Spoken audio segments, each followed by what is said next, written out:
कदाचित तुम्हाला माहित नसेल माझे आणि सीएमचे काय संबंध आहेत. नाही आपले आहेत. मा येले नाही कोणाची, नरेंद्र मोदीची, देवेंद्र फडणवीसची तिथे पैसे रोखायला हो. आणि कसं आहे एक लक्षात घ्या, एखाद्या आमदाराला अडवता येतं हो.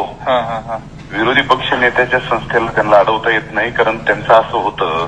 बरोबर, आपण सगळीकडे आपण मी सगळे म्हणजे त्या सभागृहात मी काहीच सुरू देत नाही पुन्हा सत्ताधाऱ्यांचं. बरोबर. त्यामुळे ते माझा नाद करीत नाहीत भैया, माझा ऐका तुम्ही कन्व्हिन्स व्हा. पैसे तुम्ही नुसते अमाऊंट सांगायची तेवढी आणून द्यायची. बरोबर. आता मी परळीची नगरपालिका चालविली का नाही, एका वेळेस मी 150 कोटी रुपये आणले आणि कुठं रोखले.